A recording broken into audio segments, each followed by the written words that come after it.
Did Graham Planner rape you? By definition, yes. Absolutely. Wait, stop scrolling. You do not see a major political network air something this blunt every day. A leading Senate candidate's entire career just imploded on live television, and the fallout is absolutely nuclear. He violated multiple layers of consent that night by coming into my home when I asked him not to, and by advancing on me when I told him not to. I don't think I was safe to physically fight back. He's big, he's strong. Listen closely to how she breaks this down. We aren't just talking about a vague rumor here. This is a highly specific, layered timeline of events being laid out on national television. It is incredibly rare to see someone go on a major network and outline multiple, distinct boundaries being crossed with this level of terrifying clarity. Notice her body language, too. She's steady, making direct eye contact, and refusing to sugarcoat the reality of what happened that night. When you're analyzing PR crises or political scandals, a moment like this is the definitive point of no return. The campaign's crisis management team is likely staring at their screens in pure panic right now. There is no spin room tactic that can walk back a televised, detailed, and unequivocal statement like this. It completely dismantles any narrative the defense was trying to build about misunderstandings or blurred lines. This is a masterclass in holding powerful people accountable, and it completely shifts the burden of proof in the court of public opinion. She pulled up his FEC history and saw, the money he'd given to Bernie Sanders and, some other people. And that was enough information to know that we had the best prospect that we'd maybe ever seen. How did you go about vetting him?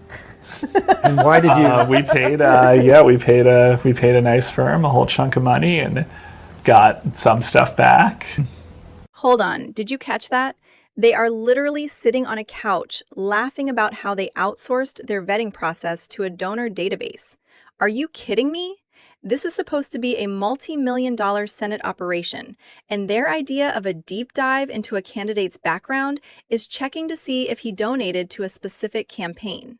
It's absolutely wild to watch political operatives admit on camera that they completely skipped basic background checks because they liked a guy's financial history.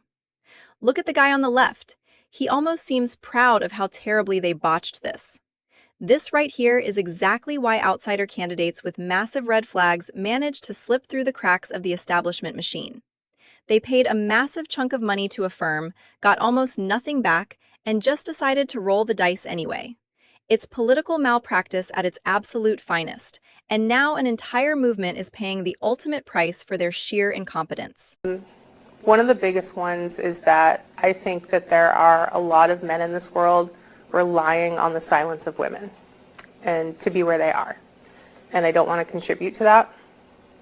I also want to just get my life back. There are going to be people, maybe even his campaign, certainly his supporters, who say This is the exact moment the entire dynamic flips. Pay attention to her reasoning here. She directly calls out the systemic strategy that abusive people in power use, relying on the silence of women. By naming the tactic, she completely strips it of its power.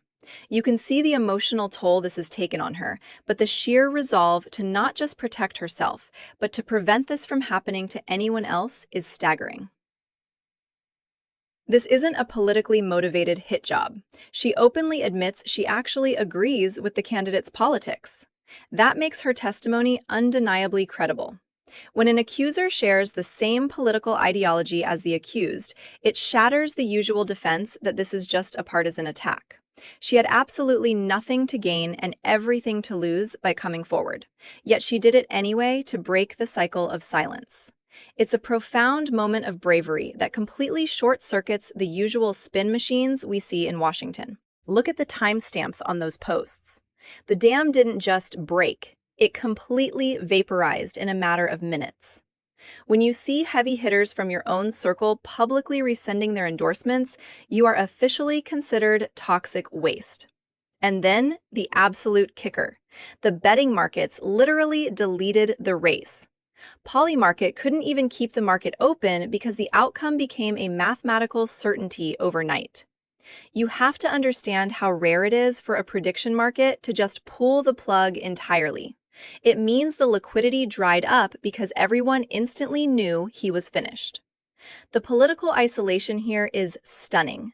Usually, public figures will try to wait out the news cycle, hoping a weekend data dump will soften the blow. But the swiftness of these disavowals shows that internal polling and back-channel chatter confirmed the absolute worst. He went from a top-tier hopeful to a total pariah before the ink on the exposé was even dry. Just when you think the scandal has peaked, the opposition research team drops the absolute hammer. Look at that headline carefully. We go from horrifying allegations to bizarre, almost unbelievable character issues involving a porta potty and vulgar graffiti. This is the classic political strategy of death by 1,000 cuts. First, you hit the subject with the serious, career-ending allegations that destroy their moral standing, and then you immediately follow it up with humiliating, absurd stories that turn them into a total punchline. It's calculated and ruthless. By doing this, it makes it impossible for even his most loyal allies to defend him on television without looking utterly ridiculous themselves. Imagine trying to pivot from a serious defense straight into answering questions about crude porta-potty admissions. You simply can't do it. Once you lose the respect of the public and become a walking meme of bad decisions, there is absolutely zero path to recovery. The strategist behind this leak knew exactly how to deliver the fatal blow. Video of this guy with an oyster farm. My name is Graham Plattner, and I live in Sullivan, Maine, the owner of Frenchman Bay Oyster Company. And then she pulled up his Take a look at this cinematic B-roll they shot. It's actually kind of eerie to watch this now, knowing everything that was going on behind the scenes. They spent so much time and money trying to craft this perfect, rugged, working-class aesthetic. The guy on the boat, the salt-of-the-earth worker, it's the ultimate PR costume designed to win over the masses. But it's all just high-definition theater. This perfectly encapsulates the illusion of modern media campaigns. You can have the best cinematographers, the perfect lighting, and the most compelling narrative about being a hard-working local business owner, but none of it matters if the foundation is rotting.